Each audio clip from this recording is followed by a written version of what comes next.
사랑하는 성도 여러분, 날마다 주께로 8월 11일 화요일 큐티 가이드 영상을 통하여 다시 만나 뵙게 되었습니다.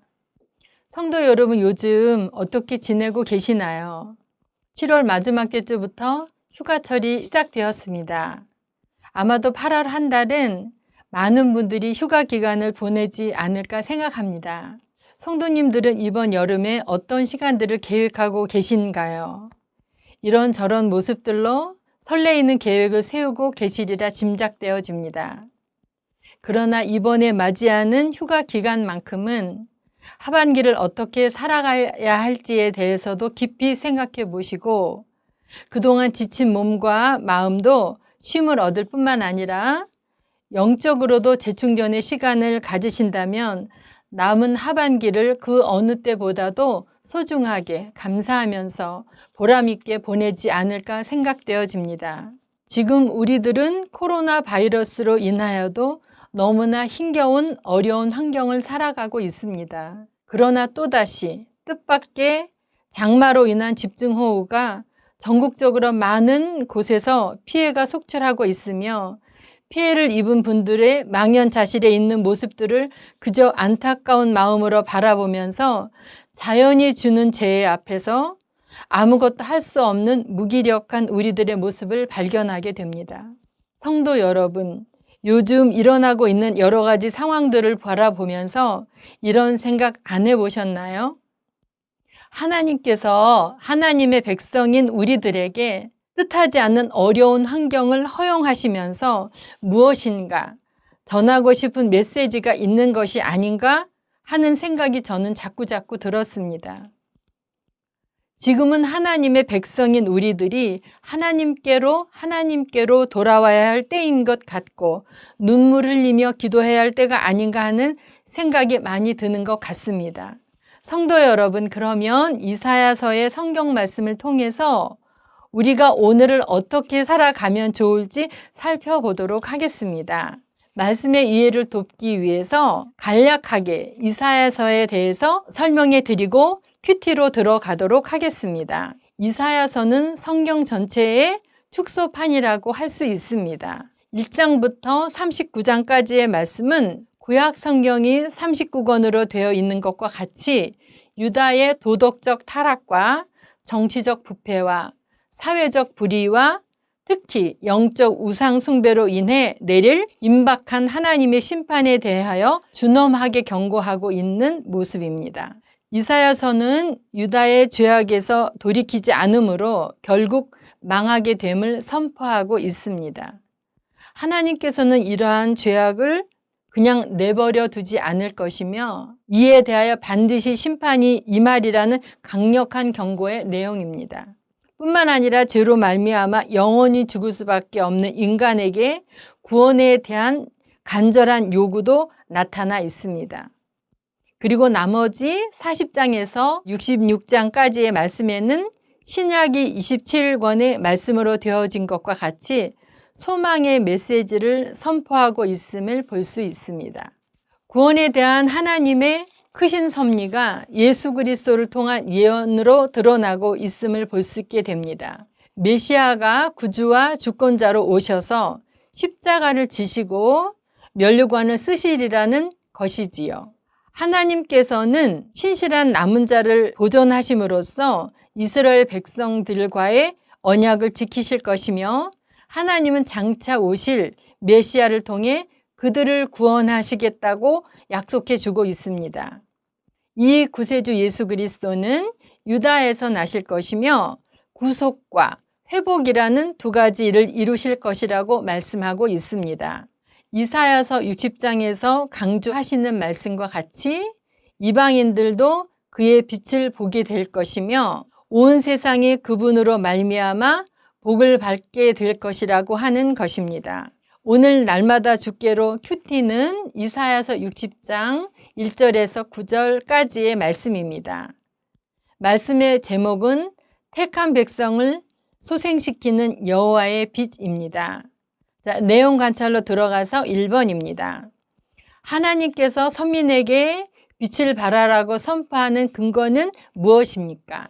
1절 말씀입니다. 일어나 빛을 발하라. 이는 내 빛이 이를 얻고 여호와의 영광이 내 위에 임하였음이니라. 죄악에 따른 심판으로 말미암아 티끌과 폐허 위에 앉아있던 유다 백성들에게 구원의 복된 소식이 전해지게 됩니다. 바벨론 포로에서의 귀환을 겨냥한 것이지만 치료의 광선을 발하실 메시아를 통한 교회의 탄생과 확장을 예언하는 내용이기도 합니다. 죄악으로 인해 황폐해졌던 시온 자체에는 빛이 있을 턱이 없었으나 하나님으로부터 온 빛을 반사하는 것입니다. 거룩하신 성품 자체로부터 나오는 치유의 빛, 구원의 빛을 받음으로 말미암아 새롭게 변화되어 거듭나게 된다고 하는 것입니다. 자, 2번입니다. 열방은 하나님의 심판을 받게 되지만 택한 백성에게는 어떤 혜택이 주어집니까? 2절 말씀입니다. 보라, 어두움이 땅을 덮을 것이며 캄캄함이 만민을 가리려니와 오직 여호와께서 내 위에 임하실 것이며 그의 영광이 내 위에 나타나리니 만민에게는 심판과 어두움이 있지만 하나님의 백성에게는 어둠에서 빛이 임할 것이라는 것이지요. 하나님께서 그 백성에게 찾아오시고 하나님의 영광이 그들에게 임하게 될 것. 이것은 궁극적으로 예수 그리스도께서 오심을 통해 이루어지게 된다고 하는 것입니다. 자, 3번입니다. 하나님이 택하신 선민이 놀라게 되는 이유는 무엇입니까? 5절 말씀입니다. 그때에 내가 보고 기쁜 빛을 내며 내 마음이 놀라고 또 화창하리니 이는 바다의 부가 내게로 돌아오며 이방 나라들의 재물이 내게로 옴이라. 하나님의 은총으로 말미암아 많은 이방인 회심자들이 몰려드는 것을 보고 넘치는 기쁨을 어쩔 줄 몰라하며 크게 감동받은 상태를 가리키는 표현입니다. 포로 귀환 시 이방의 재물이 지원될 것을 시사함과 동시에 메시아의 통치가 시작되면 이방인의 소유물들이 거룩한 용도에 사용되어질 것이라는 말입니다. 자, 삶의 적용입니다. 나의 삶에서 하나님께서 특별히 개입하시고 간섭하신 은혜로 인해 불신자들에게 하나님의 영광을 드러낸 적이 있는지 생각해 봅시다. 저는 이사야서 큐티 가이드 영상을 인도하기 위하여 말씀을 준비하면서 당혹스럽고 크게 놀라움이 있었습니다.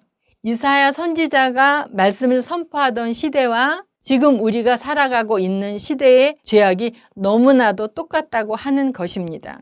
도덕적 타락과 정치적 부패와 사회적 불의와 영적 우상 숭배 등등, 그리고는 하나님께서 심판을 경고하셨었거든요. 큐티는 삶의 적용이 중요합니다. 오늘 이사야서의 말씀은 더욱더 그런 것 같습니다. 우리 성도님들이 삶의 현장에서 우리에게 주어진 일을 감당해 나가면서 작은 일에서부터 시작하여 일어나서 빛을 발하면 어떨까요? 그곳에 어두움이 물러가고 문제가 해결되고 하나님의 영광을 드러낼 수 있다면 우리를 통하여 회복과 택한 백성들을 소생시키는 구속의 역사가 이루어져 승리와 영광을 돌릴 수 있다면 하나님께서 얼마나 기뻐하실까요?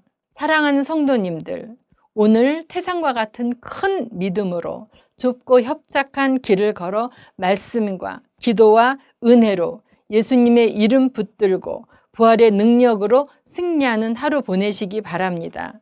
사랑하고 축복합니다. 기도하겠습니다. 사랑하는 하나님 아버지, 맑은생 광천교회 성도님들에게 성령의 기름 부음과 충만함을 허락하여 주시옵소서. 예수님의 십자가와 부활의 능력이 감격이 있게 하시고 삶의 자리에서 하나님의 뜻을 이루어 일어나 빛을 발하는 능력 있는 성도님들 될 수 있도록 인도하여 주시옵소서. 예수님 이름으로 기도드리옵나이다. 아멘.